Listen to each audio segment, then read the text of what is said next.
Hi all, Kyber1 here with Golden Sky Stories, Core Rules Review number 10.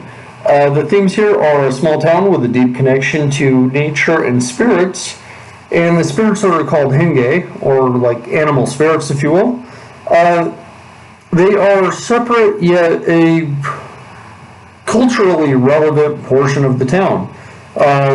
People believe in the spirits, but they are not necessarily relevant or obvious.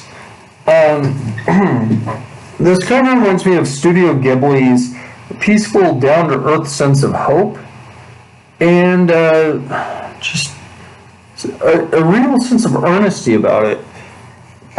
My big complaint, though, is that there is a problem with page numbering. So for several pages, there aren't page numbers, and that it's frustrating because I really want to get to the content and I want you guys to find it easily. The high praise, though, is that honestly lately I haven't been feeling well, guys, and the lack of videos is kind of part of that. I've been working a lot of hours and just I've had some medical issues pop up, and with exhaustion and all that, this book, I just got it today in the mail finally, and I have a better feeling after reading it, so thank you. The key points, though, are Henge species, or your races, 18 to 29. And the cool part here is that there's a few of them. I'll go over how many there are, the fox. But there's these little indications of like how to play this type of character. And there's a belief system innately about each type of Henge and how they might feel about each other. And that's pretty cool. Character creation starts at 38 and goes to 53. And there are 5 steps to that. Okay. What kind of Henge do you want to play? That's step 0, apparently. What's your true form? And are you a fox, a raccoon dog, a cat, a dog, a rabbit, or a bird? What are your weaknesses? You have to have 1, but you can have up to 3. And each weakness has a directly tied to it power that you gain for choosing that specific weakness. So specific weakness equals specific power. It's not weakness for choose a power. It's not that. Your attributes, there are 4 attributes. There's Henge, which is the animal spirit. You have animal, you have adult, and you have child. So being an adult, or having the adult attribute, means you can utilize technology and stuff like that more easily. But if you have a rank of 0, you will not be able to utilize technology, and it is the only attribute in which you can have a rank of 0. What kind of human do you play? And then, finishing up, what's your gender, your age, and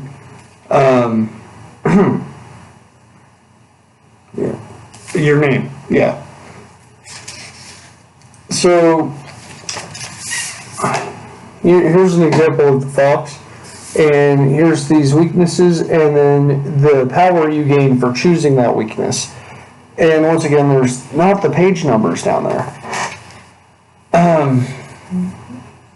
Then you have connections on 54 to 55. So before you start playing your first session or story, if you will, when you have this character, you decide how you feel about other Henge in specifics, people, the town, like and the level and type of connection. For instance, you can have a human that you have a rivalry with. So let's say there's a child that always wants to race you because the kid knows you're fast. And then you would test your child skill versus their henge skill. And the other children, if he's the fastest one, they might be trying to outdo him specifically, so they would race against him versus his child skill using theirs. So,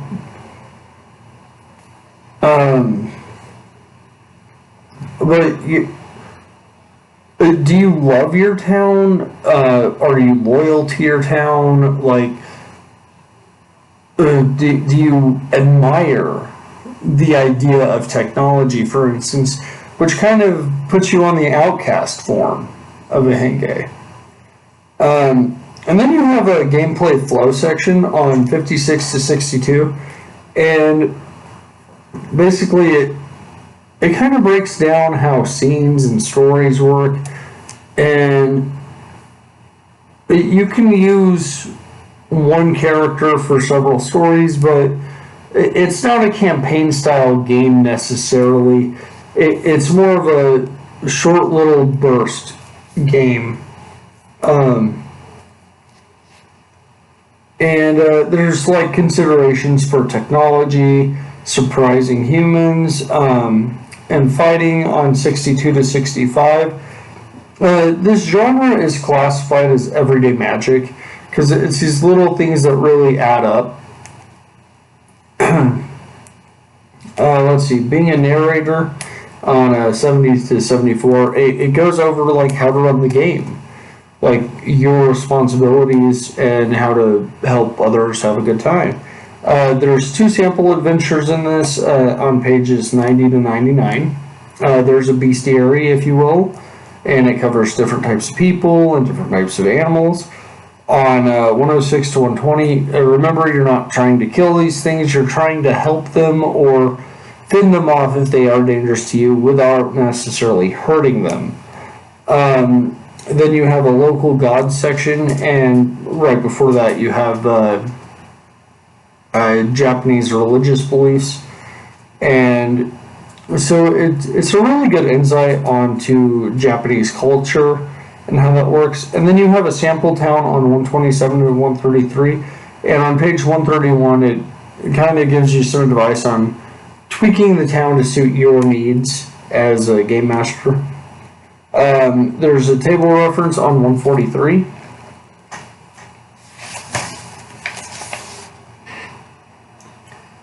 So that's pretty cool. And then the very last page is your character sheet. And, oh, come on. And it's neat, it's quick, and it's pretty. So the pros here are that it's pure and simple, and it tempts me to add this sort of flavor to like Warhammer 40k or Shadow of the Demon Lord. And the reason for that is because it's a unique game, and you think about situations differently. So imagine you are dealing with a threat in the world, and it's something you can't do anything about, but then you come across these spirit animals, and you can interact with them and help them out, and they may aid you later. And this would be such a great addition to those experiences. I feel like, imagine Warhammer 40k, you're going on leave, or you need to protect this little town from a possible invasion or something that never comes. Maybe it does come. But in kind of this downtime, like, maybe your troops help this orphanage out, right? And these kids might look up to your characters, you know, they might hand you like drawings or something, you know, and then there's just that level of, oh, this is a place that my Space Marines or whatever have this connection to. And I really feel that that would re-emphasize their purpose, beyond the only war or beyond just for the Emperor. Like, there are people that need their protection. And I think this could bring that level to them. So the connections system, like, I think for me personally, it would ground some of the goofier characters that treat the game as a game and just like a joke into like, oh man, my actions have an impact on the world. If there's a baby playing with a dagger, oh, God forbid, right?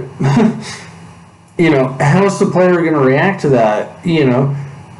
And maybe it's not that serious, but maybe the baby shouldn't be drinking that Monster Energy drink or whatever, right?